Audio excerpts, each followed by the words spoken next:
Bonjour, alors cette vidéo sur la tension électrique est la suite du cours sur le courant électrique continu que nous avons vu la séance précédente. Donc on va voir, avant de commencer, on va voir tout ce qu'on a vu la séance précédente sur le courant électrique continu.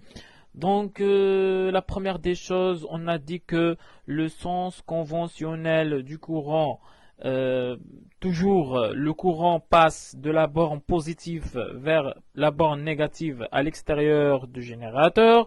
Par exemple, on a ici un circuit simple qu'on prend un générateur de tension continue et une lampe.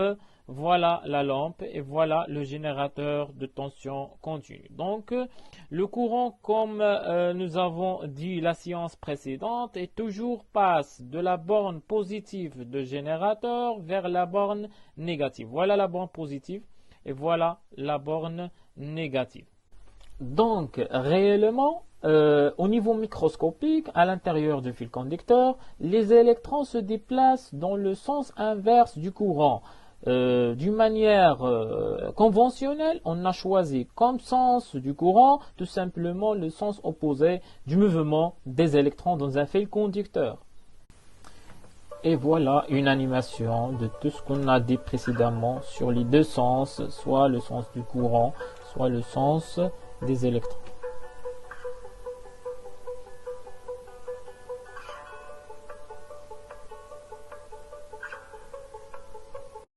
Donc, avant de commencer les détails, ce qui est intéressant, c'est de bien comprendre la différence entre le courant électrique et la tension électrique. Alors, la différence fondamentale, évidemment basée sur les unités de mesure.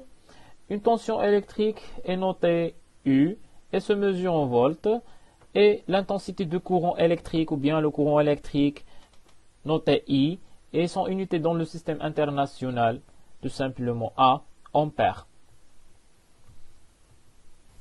Alors, un courant électrique ne peut exister entre deux points que s'il y a une tension électrique entre ces deux points. Pour mesurer la tension électrique aux bornes d'un dipôle, on utilise un appareil de voltmètre. Voilà un exemple d'un appareil de voltmètre indique une valeur de 4,68 volts. Cette valeur-là signifie la tension aux bornes de générateur. Voilà un générateur de tension continue de deux pôles, positif et négatif. Et voilà la tension électrique indiquée par le voltmètre, 4,68 volts. Et comme vous voyez ici, le pôle positif de générateur est relié à la borne positive de voltmètre, appelée V, et le pôle négatif de générateur est relié à la borne négative de voltmètre, appelée COM.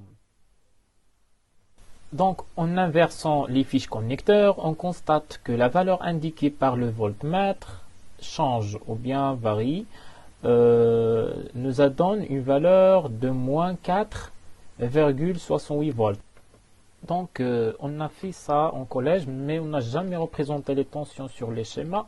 Donc, voilà, je représente la tension électrique par une flèche orientée de B vers A et on la note UAB. UAB, tout simplement, la tension aux bornes de cette lampe-là. Donc, faites attention pour la première lettre, pour la première lettre qui se trouve à l'extrémité de la flèche. Voilà la représentation de la tension aux bornes de la lampe. On la note UAB. Donc voilà un exemple. Si le pôle positif du générateur est relié à la borne positive de voltmètre, le voltmètre indique la valeur positive de 1,5 volts par exemple. Et si le pôle positif de générateur est lié à la borne négative de voltmètre, le voltmètre indique la valeur négative, moins 1,5 volts. Donc, on constate que la tension est une grandeur algébrique. Et on peut écrire que UPN, la tension aux bornes de générateur par exemple, UPN est égal à moins UNP. Voilà, on considère un circuit simple constitué d'un dipôle D et un générateur de tension continue. Le voltmètre indique ici une valeur, on la note L, telle que L, le nombre de divisions indiquées par l'aiguille de voltmètre, T, le nombre de divisions totales, et C, le calibre utilisé. Pour mesurer la tension aux bornes de dipôle D, on utilise la relation suivante. Voilà, la tension mesurée par le voltmètre est égale à L sur T fois C, tel que L, le nombre de divisions lues, c'est-à-dire le nombre de divisions indiquées par l'aiguille de voltmètre, T, le nombre de divisions totales, et C, le calibre choisi ou bien le calibre convenable utilisé pour mesurer la tension aux bornes de dipôle D. Donc, nous avons vu précédemment dans le cours de courant électrique continu comment on calcule l'incertitude absolue et l'incertitude relative. La même chose pour la tension électrique, on peut exprimer l'incertitude absolue par la relation suivante. Donc, delta U est égal à la classe fois le calibre sur 100. L'incertitude absolue est exprimée en volts. Pour l'incertitude relative, tout simplement, est égale à l'incertitude absolue divisée par la tension mesurée par le voltmètre fois 100, exprimée bien sûr en pourcentage. Donc maintenant, on va voir quelques propriétés de tension électrique.